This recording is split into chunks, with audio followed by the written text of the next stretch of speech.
Hey, welcome to the podcast M&A War Stories. You're joined by your hosts, Robert Heaton and Toby Tester.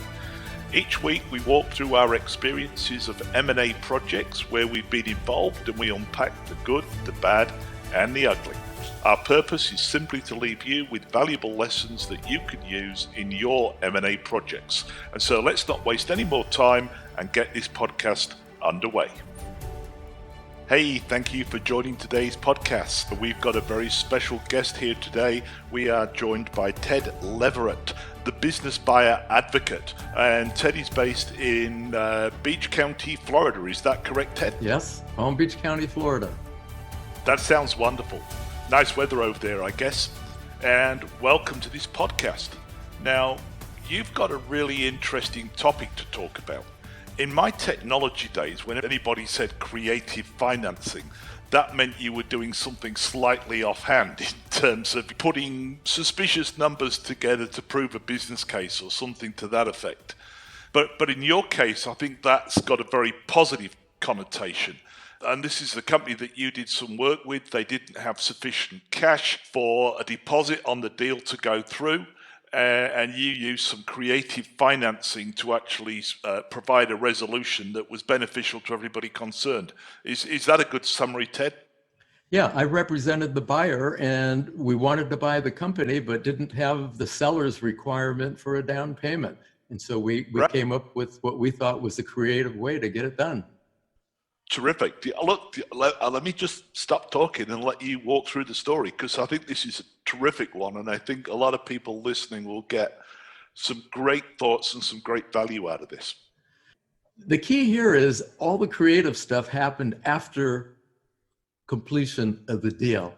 And this was the buyer who really wanted to buy the company, but the seller would not accept the amount of the down payment. So we were willing to offer a price that the seller was willing to accept. And we showed the seller what we were going to do. So what I'm about to tell you, we explained some of it to the seller. We did not hide the ball. And the owner wanted to be out of the business. He probably could have done this himself, but he didn't. So we closed the transaction so we could create some cash and increase the cash flow. And that enabled us to pay the deferred part of the down payment. Okay, this company was a very old moving and storage business. It was making about $300,000 a year profit. And of course, the buyer didn't have the money for the down payment, but while we were analyzing the financials, we noticed this expense category. It was maintenance of vehicles. And boy, that really caught our attention. The company owned 8 trucks, and the average age of that fleet was 9 years. And most of these trucks had been fully depreciated, so there was no write-off against income. There were 2 mechanics working for this company, and their job was to maintain and repair the trucks. Their payroll, their salaries, the benefits, the employment taxes, all that added up to about $160,000 per year. And then there was 3,000 square feet of the company's warehouse devoted to the repair shop for these trucks. And the rent on that space was about $30,000 per year. Then we saw $20,000 in spare parts that they had on hand. And why? Well, because when these trucks break down, there's really no time to go looking for parts because the customers demanded on-time delivery. But unfortunately, sometimes the trucks were not fixed in time. And so the company suffered late delivery penalties. And those costs ran about $10,000 a year. So here's how we structured the deal. First, we saw all that wasted cash flow. The $160,000 for the mechanic wages, the $30,000 for rent, the $20,000 in spare parts, and then nearly $10,000 per year for parts and subcontracted labor. That adds up to $220,000 that we wanted to do something with. One of the things I've observed across my business experience is people often can't see the wood for the trees. They've got these mechanics, they've got a workshop, they never step back and question and say, is this the right thing to be doing right now? And when you stop and you ask them and you say, so how long have you been doing that? It's like, oh, we've done that forever. It's like for years. And they've never questioned whether that's the right strategy for the business in the current climate. So you've identified $250,000 basically of badly managed cash flow in the business. What did you do about it? What actions did you take to rectify that? Well, the first thing we did is we sold all the trucks and we used the proceeds from the sale to hand the seller or the vendor the delayed down payment. So now our down payment was done. But when we sold the trucks, we didn't need the mechanics, so we laid them off. And then we returned the spare parts to the supplier and we got just about $20,000 back on that. Then, because we didn't have to worry about delivery penalties, we saved another $10,000 because we didn't have to fix old trucks.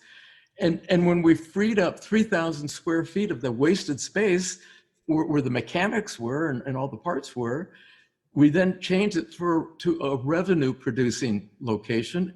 And that caused us to earn $20,000 each year from customers where now they could store more of their goods on our site. I mean, after all, we were in the moving and storage business.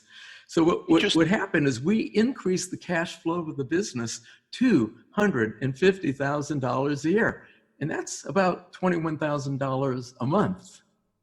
Yeah. Now, let me just interject there for a minute, because I can imagine people listen to this sort of going, hey, hold on a second. This is a removals and storage business and you just sold all the trucks, right? So you've just stopped the business from able to operate. I'm guessing that there's another part to this story in terms of what you did as well. And this is the best part. We leased brand new trucks. And that lease came with a maintenance contract. And the cost for those new trucks was $16,000 a month. So we subtract that $16,000 for those lease payments on the new trucks, brand new trucks, from the $21,000 cash flow that we created. We were $5,000 a month ahead. $60,000 extra every year. Imagine what that does on the multiple for the pricing this business for sale. $420,000 in 7 years. The buyer was delighted. He got more profit than he expected. The business was immediately more valuable. He could make, and he did, he could make larger installment payments or deferred payments to the seller, and we paid off the business early. So it was a win-win deal.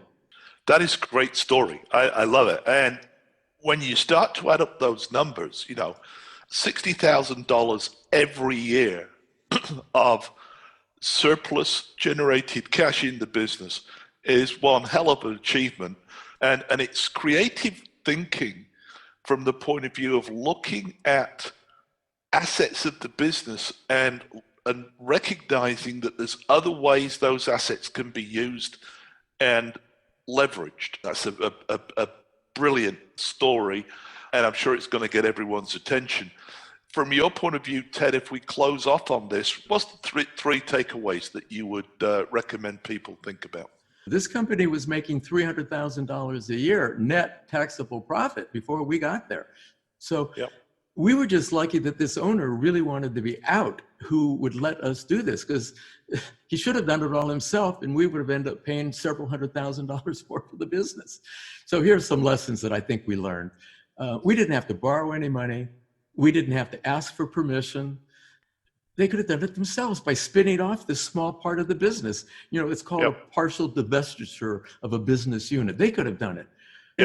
And as I mentioned a moment ago, the owner could have done this himself and made a whole lot more money. He was done.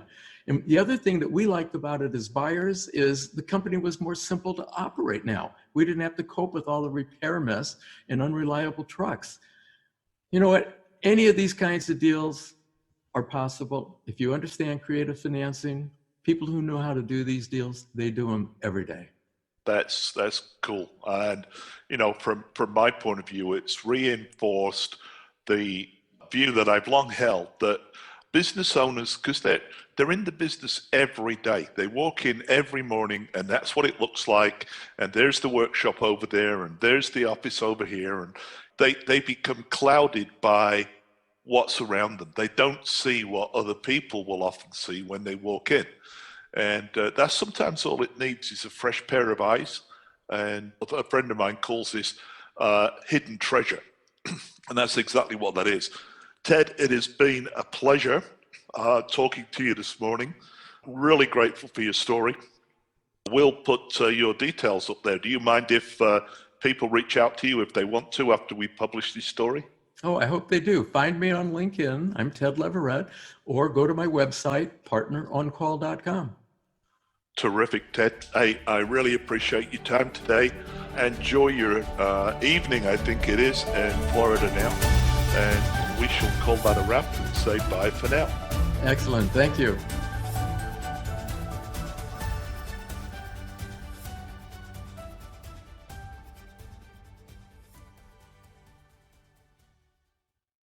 Okay, here are two more resources that are helping people who are wanting to buy a business. First, my book for searchers, How to Prepare Yourself and Find the Right Business to Buy. And then my other book is for when you found the deal that you want to do, you can avoid mistakes and make a better deal. How to Buy the Right Business the Right Way. You'll save time, you'll save money, you will achieve better deals, but you have to do what the savviest buyers do. And I can help you deploy the tactics in those books. Go to my website, partneroncall.com. I'm Ted Leverette, the business buyer advocate with Partner on Call Network. Hey, let's Zoom if you want to continue this. Thanks for listening.